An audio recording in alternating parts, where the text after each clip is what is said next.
नमस्कार दोस्तों, स्वागत है आप सभी का एक बार फिर से। दोस्तों, अगर आप अपनी लाइफ में कुछ नया सीखना चाहते हैं तो चैनल को सब्सक्राइब जरूर करिएगा। दोस्तों, आज हम बात करने वाले हैं पीपल वृक्ष के बारे में। पीपल वृक्ष, जिससे कि हम सभी जानते हैं, पीपल को देव वृक्ष कहा गया है, बहुत महत्वपूर्ण होती है। पीपल के वृक्ष की पूजा, इसकी पूजा से सभी देवी देवताओं का आशीर्वाद मिल जाता है। ऐसा कहते हैं कि इस वृक्ष के नीचे पीपल वृक्ष की जड़ में देवताओं का स्वर्ग माना गया है। सभी देवी देवताओं का यहाँ निवास माना गया है। और पुराणों के अनुसार पीपल की जड़ में विष्णु, तने में केशव, शाखाओं में नारायण, पत्तों में भगवान हरि और फल में सभी देवताओं से युक्त अछूत सदा निवास करते हैं। पीपल की पूजा से सुख, समृद्धि, धन, वैभव सभी चीजों की प्राप्ति की जा सकती है।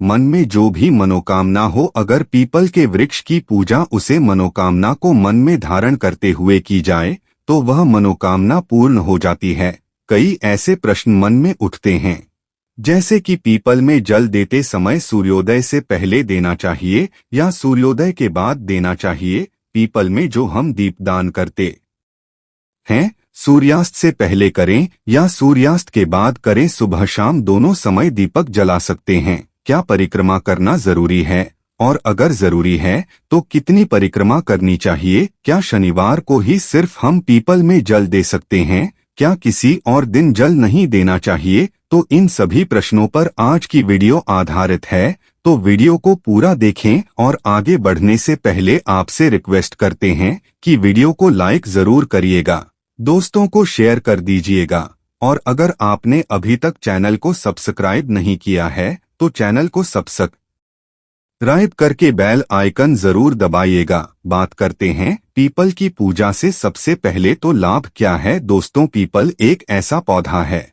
जिसकी पूजा से बहुत ही चमत्कारी और बहुत ही शीघ्र लाभ माना गया है। ऐसा भी देखा गया है कि कोई व्यक्ति बहुत समय से बीमार है, बहुत परेशान है, और वह पीपल में जल अर्पित करते हैं तो बहुत ही शीघ्र उनको दवाइयां का लाभ होता है और वह स्वस्थ हो जाते हैं।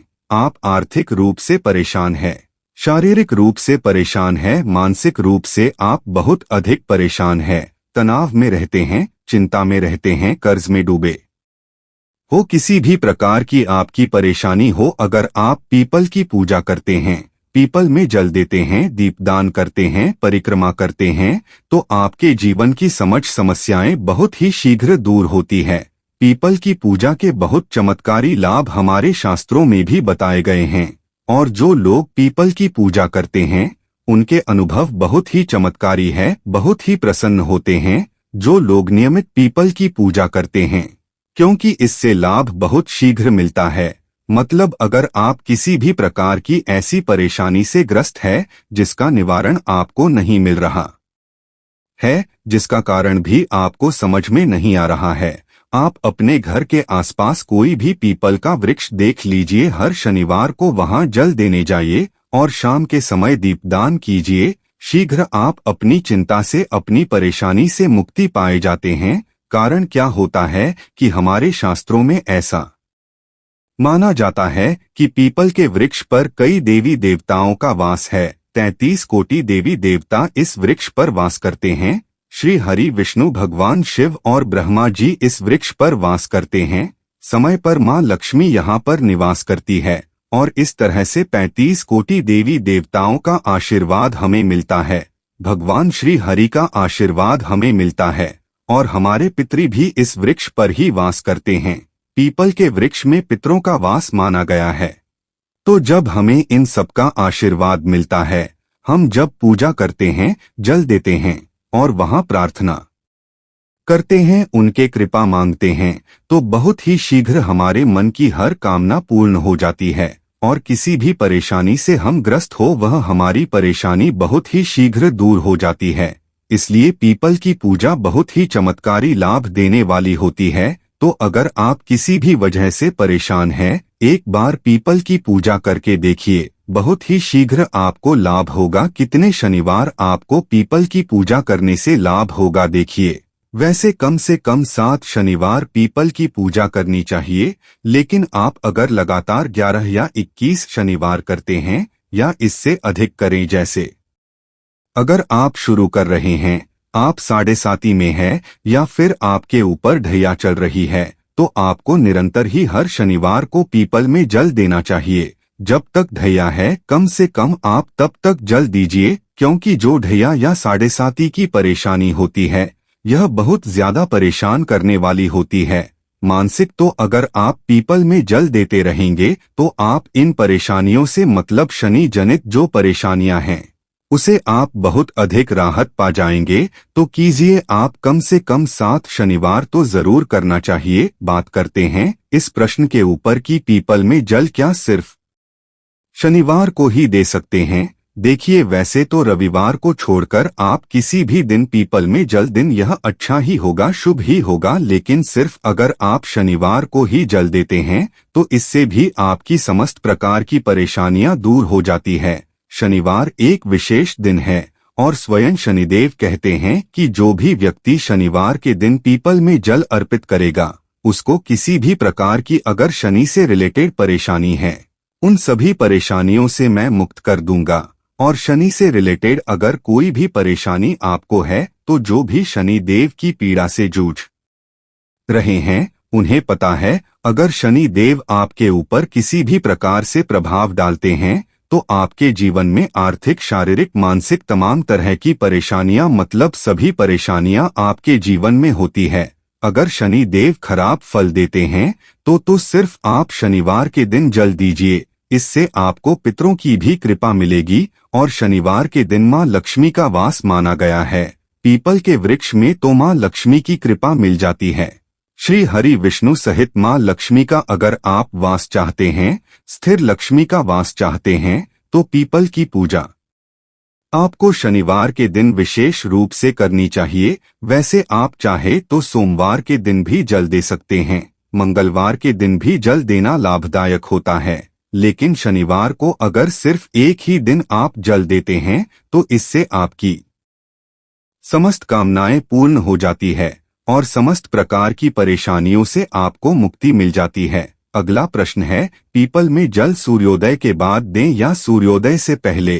तो देखिए, ऐसा कहा गया है कि पीपल में जल सूर्योदय से पहले देना चाहिए, मतलब सूर्य के निकलने से पहले हमें पीपल में जल देना चाहिए। कई लोग कहते हैं कि प्रातःकाल जल देना चाहिए। जी हाँ, प्रातःकाल का मतलब वही होता है सूर्योदय से पहले, मतलब बहुत अंधेरा ना हो, जैसे 3:30 बजे आपको ब्रह्मा मुहूर्त में जाकर जल नहीं देना है।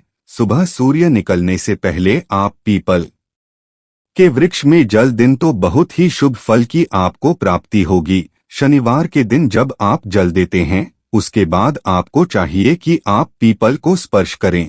शनिवार एक ऐसा दिन है जब आप पीपल को स्पर्श करके उन्हें प्रणाम करते हैं तो बहुत अधिक पुण्य फल की प्राप्ति होती है और शनि देव की कृपा आपको मिलती है, माँ लक्ष्मी की भी कृपा आपको मिलती है। तो आपको चाहिए कि आप शनिवार के दिन पीपल के वृक्ष को स्पर्श करें और परिक्रमा करें। कितनी परिक्रमा कर सकते हैं आप? 7 परिक्रमा कर सकते हैं, 11, 21 या 108 परिक्रमा कर सकते हैं, लेकिन कम से कम 7 परिक्रमा करनी चाहिए। 7 परिक्रमा करते हुए ओम नमो भगवते वासुदेवाय नमः इस मंत्र का जाप कर सकते हैं। आप चाहे तो ओम नमः शिवाय का जाप कर सकते हैं। ओम नमो भगवते वासुदेवाय, ओम नमः शिवाय हनुमान जी के मंत्र का जाप कर सकते हैं। ओम हनुमते नमः या ओम शाम शनैश्चराय नमः इस मंत्र का भी जप कर सकते हैं। जिसमें आपको विश्वास हो उसे देवता के नाम का स्मरण करते हुए आप पीपल की परिक्रमा कर सकते हैं। बहुत ही शीघ्र आप किसी भी प्रकार की परेशानी से जूझ रहे हैं उससे आपको राहत मिलती है। पीपल में दीपक कब जलाना चाहिए? सूर्य से पहले या सूर्यास्त के बाद? सूर्य से पहले या सूर्यास्त के बाद नहीं, एक विशेष समय होता है सूर्यास्त से पहले और बाद का जो समय होता है जिसे गोधूली बेला का समय कहते हैं, वह समय होता है जब सूर्य के डूबने का ही समय होता है। सूर्य डूब रहे होते हैं, इस समय में आपको जाकर पीपल के नीचे दिया जलाना चाहिए। मतलब गोधूली बेला का समय न तो रात्रि का समय होता है और न ही दिन का समय होता है। उसे विशेष समय में अगर आप दीपदान करते हैं तो बहुत श्रेष्ठ होगा। रात्रि 8 बजे से पहले आप पीपल के वृक्ष के नीचे दीपदान कर दें तो बहुत श्रेष्ठ होगा। क्या पीपल में सुबह शाम दोनों समय दीपक जला सकते हैं? जी हाँ, बिल्कुल जला सकते हैं। सुबह भी जब आप परिक्रमा करते हैं सरसों के तेल का दीपक जला दीजिए और शाम के समय भी आप सरसों के तेल का या तिल के तेल का दीपक जला सकते हैं। मतलब सरसों का तेल पीपल के वृक्ष में शनिवार के दिन जलाने से शरीर जनित जो भी परेशानी है वह दूर हो जाती है। तो आप सरसों के तेल का ही दीपक जलाएं, सुबह शाम दोनों समय जला सकते हैं, कोई परेशानी नहीं है। लेकिन शाम के समय दीपक जलाना चाहिए, इस बात का आप ध्यान रखें। अगला प्रश्न है, क्या परिक्रमा करनी जरूरी है और अगर करें तो कितनी करें? तो परिक्रमा और अगर करें तो कितनी करें? तो परिक्रमा करनी बहुत जरूरी है। परिक्रमा करने से हमारे दुख दर्द तकलीफ है तो हम हर परेशानी से मुक्त हो जाते हैं, हर तरह की समस्या से मुक्त हो जाते हैं। आप जिस भी प्रकार की परेशानी से ग्रस्त है आप उसे परेशानी को अपने मन में स्मरण करते हुए पीपल के वृक्ष की परिक्रमा कीजिए। 7 परिक्रमा कीजिए, 11 परिक्रमा कर सकते हैं, चाहे तो 21 परिक्रमा कर सकते हैं। समय हो तो 108 परिक्रमा करें। बहुत ही शीघ्र आपको अपनी परेशानियों से मुक्ति मिलती है। और इस समय अगर आप भगवान श्री हरि विष्णु के मंत्र का जाप करते हैं तो बहुत श्रेष्ठ लाभ होता है। और अगर आप साढ़ेस्ती से जूझ रहे हैं, साढ़े सातिया घया से या शनि आपके किसी भी प्रकार से गोचर में है और आपको शुभ फल नहीं दे रहे हैं, परेशान कर रहे हैं, तो आपको चाहिए कि आप शनि के मंत्र का जाप करें। ओम शाम शनैश्चराय नमः इस मंत्र का जाप करें। परिक्रमा करते समय अगर आपके पास समय हो तो थोड़ा बैठ जाइए, पीपल की छांव में ही बैठकर मंत्र जाप करें।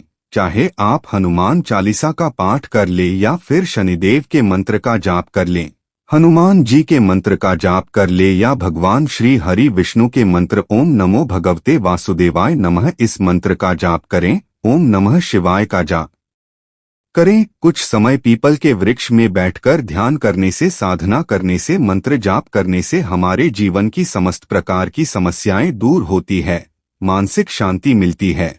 अगर आपके मन में किसी भी प्रकार का तनाव है, किसी भी प्रकार से आप किसी ऐसी परेशानी से ग्रस्त है जो आप किसी को भी नहीं बता रहे हैं, अंदर ही अंदर आप घुट रहे हैं, परेशान हो रहे हैं, तो आपको पीपल के नीचे बैठकर ओम नमः शिवाय मंत्र का जाप करना चाहिए।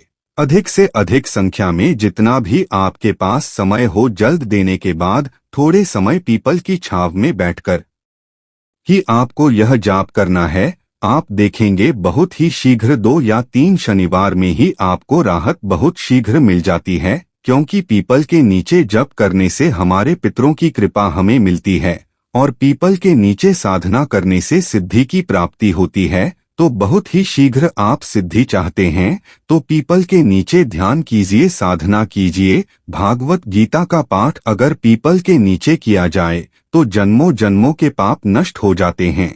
हनुमान चालीसा का पाठ करते हैं तो कर्ज से मुक्ति मिलती है। सुंदरकांड का पाठ करते हैं तो जीवन में और आपके कार्यों में आने वाली बाधाएं दूर होती है। तो किसी भी प्रकार की आपकी परेशानी है, आप शनिवार के दिन पीपल में जल दे। हम उम्मीद करते हैं आज की वीडियो में हमारे मन में जो भी प्रश्न उठते हैं उन सभी प्रश्नों के जवाब हमने दिए हैं, तो उसे आपको लाभ अवश्य होगा। आज के लिए बस इतना ही। दोस्तों, अगर आपको यह वीडियो पसंद आया है तो वीडियो को लाइक करें, दोस्तों को शेयर जरूर करिएगा और चैनल को सब्सक्राइब करके बेल आइकन जरूर दबाइएगा ताकि आने वाला नॉलेज वीडियो आपको सबसे पहले मिले। दोस्तों, मिलते हैं अगले वीडियो में, तब तक और थैंक्स फॉर वॉचिंग में वीडियो।